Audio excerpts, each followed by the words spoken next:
কনকনের রাতের সুন্দর একটি মুহূর্ত নিয়ে চলে আসলাম আমি সাবিকুন নাহার মুক্তা নাহার লাইফলাইন থেকে। আসসালামু আলাইকুম, welcome back to my channel. সবাই কেমন আছেন? আশা করছি যে যেখান থেকে আমাকে দেখছেন বা শুনছেন না কেন সবাই ভালো আছেন। আমিও আপনাদের দোয়া এবং আল্লাহর রহমতে অনেক ভালো আছি। যখন আমি পেঁয়াজগুলো তেলে ছাড়ছিলাম, ওরা তো রীতিমতো লাফ দিয়ে উঠে গিয়েছিল, কারণ যে গরম পেয়েছিল। তাদেরকে বলছিলাম যে দেখ, এখন শীতের সময়, এখন তেলের মধ্যে থাকতে হবে, গরম গরম তেলে থাকার মজাই অন্যরকম। যেহেতু এই পুরোটা পাত্রেতে আমি ঢুকতে পারবো না, তো ওদেরকে ঢুকিয়ে ঢুকিয়ে আমি ভীষণভাবে গরমের মজা নিচ্ছিলাম, কারণ অনেক ঠান্ডা লাগছিল। আর এই ভিডিওটা হচ্ছে, এই ক্লিপটা হচ্ছে গত পরশু দিন জনাবের খুবই ইচ্ছে করছিল নুডলস খাবে, তাও আবার বাঁধাকপি নুডলস। বাঁধাকপি নুডলস মানে হচ্ছে শুধু বাঁধাকপি দিয়েই নুডলস রান্না করা হবে। তো এখানে প্রায় অর্ধেকটা বাঁধাকপি দিয়েছিলাম। আর এই তো আপনারা তো দেখতেই পাচ্ছেন, ডিম, তারপরে বাঁধাকপি, তারপরে প্রায় 4টা নুডলস রান্না করেছিলাম। 4টা নুডলসের টোটাল প্যাকেটগুলো দিয়ে সয়া সস দিয়ে এবং চিলি সস দিয়ে সুন্দর মতো রান্না করে ফেলেছি চাইনিজের নুডলস। তো আমার কথা আমার হাজব্যান্ডের কাছে যে তুমি বাংলাদেশে হয়ে কেন চাইনিজের নুডলসটা খেতে চাও? ঠিক আছে, বাংলাদেশি নুডলস খাও না, বাংলাদেশের কিন্তু নুডলসগুলো খুবই স্বাদ হয়। কিন্তু না, তার কাছে একটাই কথা যে সে চাইনিজের নুডলস খাবে। আর দেখেন আমি চুটকি বাজে কী সুন্দর নুডলস রান্না করে ফেলেছি। এটা কিন্তু আমার ধারণা না, এটা আমার হাজব্যান্ডের ধারণা যে আমি সব কিছু চুটকিবাজিই করে ফেলি।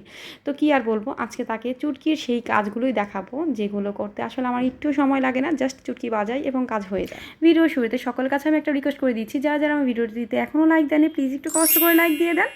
আপনারা একটা লাইক, আপনার জাস্ট শুধু একটা ক্লিক, আর আমার কাছে এটা অনেক মূল্যবান।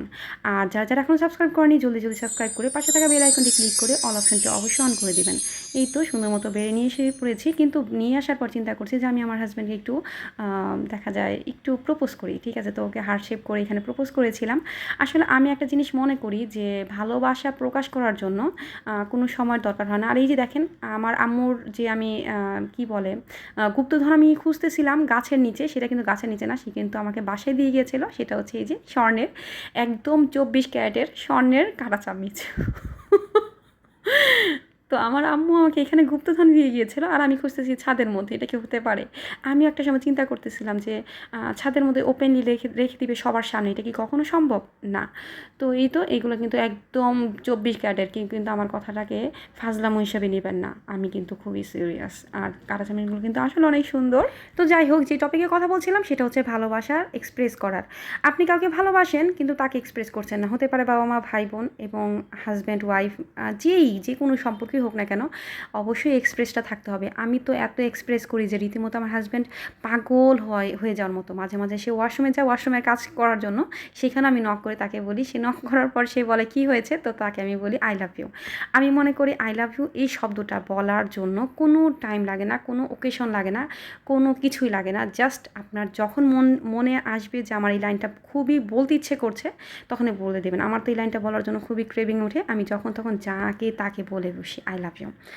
তো যাই হোক, আমার হাজব্যান্ড রীতিমতো আমাকে বিয়ে করে পাগল হয়ে যাওয়ার মতো অবস্থা, কারণ এত এক্সপ্রেস করি। মাঝে মাঝে ও অনেকটা লজ্জার সম্মুখীন হয়। আমার না কেমন যেন, আমার একটা খুবই ব্যাড সাইড আছে, আমি ভীষণ রোম্যান্টিক, ভীষণ রোম্যান্টিক, ভীষণ রোম্যান্টিক, মানে ভীষণের চাইতেও অনেক বেশি। আমি এতটাই রোম্যান্টিক যে আমি আমার হাজব্যান্ডকে যে কোনো সময়ই আই লাভ ইউ বলে ফেলি। মাঝে মাঝে দেখা যায় ছাদে বলি, মাঝে মাঝে দেখা যায় বাইকের উপর বসে তারপরে বলি, মাঝে মাঝে দেখা যায় এমনিতেই হঠাৎ করে কাজ করতে করতে এসে তার কানে এসে বলে যাই আই লাভ ইউ, এবং আমি তোমাকে ভীষণ ভালোবাসি, তুমি আমার জন্য অনেক মহামূল্যবান একটা সম্পদ। সে তো রীতিমতো সারপ্রাইজ হয়ে আমার দিকে, মানে কি বলবো, পেঁচার মতো তাকিয়ে থাকে। আমি মনে করি যে সবসময় ফুল দিয়ে আই লাভ ইউ বলতে হবে, বিষয়টা এরকম না। আপনার হাতে যেটাই থাকে, এই যে যেমন আমার হাতে কাঁটা চামচ আছে, কাঁটা চামচটা হাতের মতো নিয়েই তাকে সুন্দর মতো বলে ফেলেন আই লাভ ইউ। সেটা ভাই হতে পারেন, সেটা বোন হতে পারেন, আপনারা যেই আমার ভিডিও দেখছেন না কেন, এক্সপ্রেস করেন। ভালোবাসা এক্সপ্রেস করলে অনেক গুণ বাড়ে। আর অন্তরের মধ্যে না, আমাদের অন্তরে একটা লাভ ট্যাঙ্ক থাকে, সেই লাভ ট্যাঙ্কটা কিন্তু সবসময় দেখা যায় খালি হতেই থাকে। তো সেটাকে সবসময় ভরপুর করে রাখার চেষ্টা করবেন, এরকম কিছু কিছু সুন্দর একটা মোমেন্ট আপনার পার্টনারকে দিয়ে। তো স্বামী স্ত্রীর যে সম্পর্ক, সেই সম্পর্কটা কিন্তু একদম জান্নাতের একদম শুরু থেকে এসেছে এবং লাস্ট পর্যন্ত এটাই থাকবে। জান্নাতের মধ্যে কিন্তু স্বামী স্ত্রী একসঙ্গে থাকবে। আর এই তো আমি, আমার ছেলে এসেছিলো, ওকে আমি জিজ্ঞেস করেছিলাম ভাত দিব কি না, তো আমাকে বলেছে যে নুডলস দাও তারপর ভাত খাবো। তো ওকে আমি আগে নুডলস দিয়েছিলাম, তারপর ভাত খাইয়ে দিয়েছিলাম।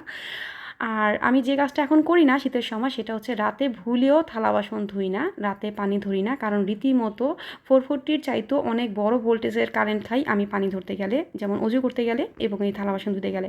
আমাকে তো কারেন্ট মারতে মারতে ব্রেন আমার রীতিমতো স্ট্রোক করার মতন অবস্থা হয়ে যায়।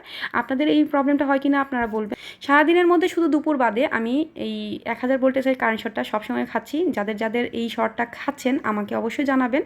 আর একটা শখ আমি অবশ্যই সকালবেলা ঘুম থেকে উঠেই খেয়েছি, সেটা হচ্ছে আমার নানি শাশুড়ি মারা গিয়েছেন। আমার নানি শাশুড়ি মারা গিয়েছেন হচ্ছে রাত্রে 2:45টার দিকে। তো ওর বাবা তখনই খবর পেয়েছিল, যেহেতু আমি ইনস্ট্যান্ট কারণ মৃত্যুর খবর শুনতে পারি না, তো আমাকে জানায় নাই। সকালবেলা সে যখন চলে যায় 1:45 বাজে, সে গ্রামের বাড়িতে চলে গিয়েছে, তো তখনই আমাকে বলে গিয়েছিল যে নানু মারা গিয়েছে। তো আমাকে নিয়ে যায় নাই, কারণ এখানে প্রচুর ঠান্ডা, আর ওখানে নুসাইবা গেলে হয়তো বা অসুস্থ হয়ে যাবে। আরেকটা বিষয় হচ্ছে আমার ছেলের মাদ্রাসার কোনো ছুটি নেই, যেহেতু ও বাসায় খায়, তো আমার জন্য খুবই প্রবলেম হয়ে যেত, এর জন্য ও আমাকে নিয়ে যায় নাই, ও একাই চলে গিয়েছে। আর জানাজা ছিল দুপুরের সময়, এর জন্য সে একটু লেট করে নাই। আর যেহেতু অ্যাক্সিডেন্ট করেছিল, অ্যাক্সিডেন্ট না করলে তো ও অবশ্যই চলে যেত নানুকে দেখার জন্য। এর জন্য আর কি দেখা যায় যে মনটা ভীষণই খারাপ ছিল ওর, যেহেতু দেখতে পায়নি জীবিত থাকতে। আর আমরা এইভাবে দেখা করেছিলাম প্রায় এক বছরের উপরে, আর 1 বছর যাবত উনি স্ট্রোক করেছিলেন আর মারা গিয়েছেন। একদিক থেকে একটু ভালো হয়েছে কেন বললাম, উনি কিন্তু 6 মাস যাবত কোনো কিছু খেতে পারছিলেন না, একদম কঙ্কাল হয়ে গিয়েছিলেন এবং স্ট্রোক করার পর কাউকে চিনতেও পারতেছিলেন না। তাকে খাওয়ানোটা অনেক বড় একটা যুদ্ধ হয়ে গিয়েছিল সকলের জন্য। তো আল্লাহ সুবহানাহু ওয়া তাআলা ভালো বুঝেছেন, এর জন্য নিয়ে গেছেন। আল্লাহ যাতে তাকে জান্নাতুল ফেরদৌস দান করেন এবং তার সকল গুনাহকে মাফ করে তাকে যাতে তার নেকির পাল্লাটা যাতে ভারী করে দেন, আমিন। সবাই একটু আমার নানি শাশুড়ির জন্য দোয়া করবেন। রান্নাঘরের কাজগুলো কমপ্লিট করে ঘরে এসে তো মাথার মধ্যে আমার মনে হয় বাজ পড়ে গেল, ঠিক আছে, কারণ ঘরের অবস্থা দেখে আমি রীতিমতো মানে অবাক হয়ে গেলাম। কারণ একটুই দেখেন আপনারা কি পরিমাণ ঘরের অবস্থা সে নষ্ট করেছে। কি আর বলবো, মানে সে এমন একটা ভাব করে থাকে যে ও হচ্ছে রাজরানী, আমি হচ্ছে চাকরানী। তো পায়ের উপর পা তুলে সবসময় ঘর নোংরা করে এরকম পায়ের উপর পা তুলে সে সুন্দর মতো টিভি দেখতে থাকে। আমি তো মানে এই মশারিটা আমি যখনই দেখা যায় যে খাটের উপরে রাখি, তো তখনই ও এই কাজটা করে, মশারির ভিতরে ঢুকে খেলা করে। এবং এরকম করে কিন্তু একটা মশারি ও এর আগেই ছিঁড়ে ফেলেছিল। আর এর জন্য আমি শপিং ব্যাগে করে উপরে রেখে দিই যাতে ও ধরতে না পারে। আর এই তো সে বিস্কুটের প্যাকেটটা যে ময়লার মধ্যে রেখে আসবে সেটাও তার দ্বারা সম্ভব হচ্ছিল না। ওই যে বললাম ও রাজরানী আমি চাকরানী, এই দায়িত্বটা তো সম্পূর্ণই আমার ময়লা ডাস্টবিনে রাখার। ঘরের এই অবস্থা তো চেঞ্জ করা আমার জন্য কোনো ব্যাপারই না, জাস্ট একটা চুটকি বাজাবো আর ঠিক করে ফেলবো। এই যে দেখেন আমি চুটকিটা বাজালাম আর দেখেন টোটাল ঘরটাই সুন্দর চকচকে হয়ে গেছে। তো এই যে এরকম মাঝে মাঝে চুটকি বাজিয়ে কিন্তু আমি এই জাদুটা করতে পারি, আর আমার মনে হয় এটা আমরা প্রত্যেক আপুরাই করতে পারি।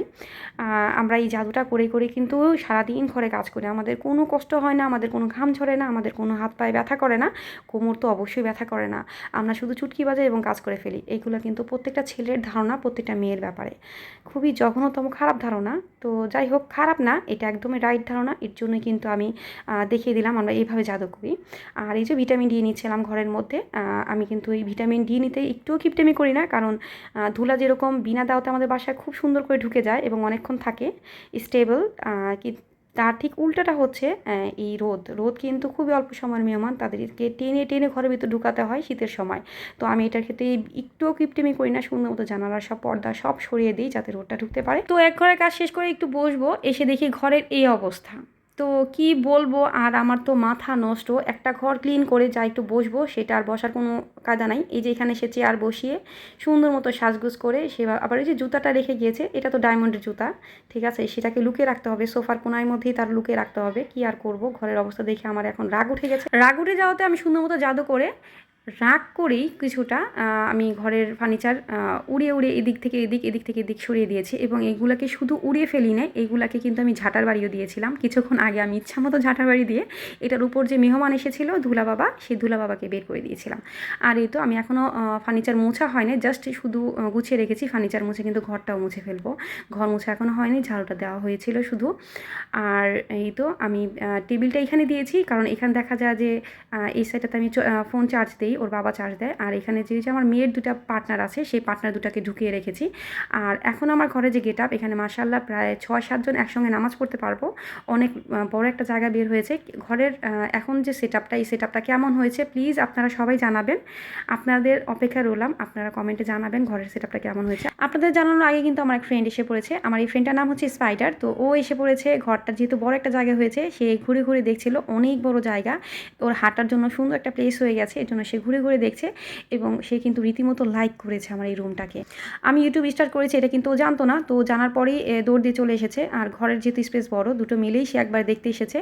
আর আমি যখন ওকে বলছিলাম যে একটু দাঁড়া, তোর এত স্পিড হাঁটা কিন্তু মানে আমার ভিউয়ার্সরা দেখতে পারবে না, তো ও সুন্দর মতো এখন ডান্স করে করে হেঁটে হেঁটে সে আপনাদের সবাইকে দেখাচ্ছিল যে তার হাত পার কী অবস্থা। এর মধ্যে আমার কেন যেন মনে হচ্ছে ওর একটা পা মানে আহত, একটা পা দিয়ে সে হাঁটতে পারছিল না। তো যাই হোক, সে কিন্তু তার মূল্যবান সময় আমাকে দিয়ে গিয়েছে এবং আমাকে বলতেছিল যে আমি যাই, আমি কিন্তু মূল্যবান টাইম তোকে দিয়ে গিয়েছি, আমার এখন অনেক কাজ, আমি চলে যাচ্ছি। তো ওকে অনেক দেখেও রাখতে পারলাম না। তো যাই হোক, এখন আমি ডাইনিংয়ে এসে আমার যেটা হয়েছে সেটা হচ্ছে আমার মাথার মধ্যে সত্যি সত্যি আসমাটা পড়ে গিয়েছিল। তো যাই হোক, চুটকি বাজে আবার সেগুলোকে ক্লিন করে নিলাম। আর আমি কিন্তু মোটামুটি চুটকির সঙ্গে সঙ্গে কিন্তু অনেকগুলো ঝাঁটার বাড়িও দিয়েছি, একটু আগে যেটা বললাম। আর এই যে চিমটি মেরেছি, কারণ এই চেয়ারের কাপড়গুলো রীতিমতো চিমটি না খেলে সুন্দর মতো সোজা থাকতে পারে না। ওই যে আমি বললাম আমার আশেপাশে সব কিছুকে আমি অত্যাচার করতে পছন্দ করি, আর এই ফুলটাকেও কিন্তু আমি একটু আগে ঝাঁটা দিয়ে বাড়ি দিয়েছিলাম। তো যাই হোক, কেউ কিন্তু মাইন্ড করবেন না, ঝাঁটা দিয়ে বাড়ি না দিলে কিন্তু ওই যে ধুলা বাবা ওর কিন্তু সত্যি সত্যি যেতে চায় না, যার কারণে ঝাঁটা দিয়ে বাড়ি দিয়েই সরাতে হয়। আর এই তো আজকে দুপুর রেসিপি ছিল লাউর ঘন্ট। আমি এটা ডিম দিয়ে ঘন্ট করেছিলাম, মাশাআল্লাহ অনেক টেস্টি হয়েছিল। এটা হচ্ছে জাস্ট মশলা ভালো মতো কষিয়ে সেটার মধ্যে কিন্তু ডিম ছেড়ে ভালো করে গুটা দিয়ে তারপরে লাউ সুন্দর মতো কষিয়ে লাউর পানি দিয়েই কিন্তু এটা রান্না করা হয়েছিল। অনেক স্বাদ হয়েছিল মাশাআল্লাহ। আর বাবুদের জন্য একটু চিকেন আলু দিয়ে ভুনা করেছিলাম সেটাই। আর এই যে কাঁচামরিচটা আমাকে বলতেছে যে আমাকে খা। ওকে বলছিলাম একটু ওয়েট কর, আমি খাবো। তারপর এক লম্বা লাফ দিয়ে চলে আসলাম ডিরেক্ট একদম রাতে। তো রাতে যেহেতু দুপুরে ভাত বেশি রান্না করেছিলাম, সেই ভাতটা ভাজি করে নিলাম। এই ভাতটা একদমই শুধু সিম্পলভাবে ভাজি করেছিলাম, জাস্ট হলুদ এবং কাঁচামরিচ, পেঁয়াজ এবং লবণ দিয়ে। তো যেহেতু কাবাব ছিল অনেকগুলো, আমরা কিন্তু বিকেলবেলা নাস্তাও করেছিলাম, তখন আর ভিডিও অন করা হয়নি। নুসাইবার আমি নাস্তা করেছিলাম কাবাব এবং পেয়ারা দিয়ে, সেটা আর ভিডিও করা হয়নি। আর ছেলে যেহেতু খায়নি, রাত্রে এসেছে, তো ছেলেকে রাত্রেই খাবার দিয়েছিলাম। ভাত ভাজি কিন্তু আমাদের বাসায় সবাই পছন্দ করে, সঙ্গে কাবাব আর কোনো প্রশ্নই উঠে না পছন্দ না করার। আর এই তো মেয়ে আচার খাচ্ছিল টুন করে, তো ওকে আমার মন চাচ্ছিল বেলুনের মতো টিপ দিয়ে ফুটিয়ে ফেলি, মানে এতই কিউট লাগে মাঝে মাঝে। নামাজ পড়তে অবশ্যই ভুলবেন না, দোয়ায় আমাকে অবশ্যই স্মরণ করবেন। ভালো থাকবেন, সুস্থ থাকবেন। আসসালামু আলাইকুম।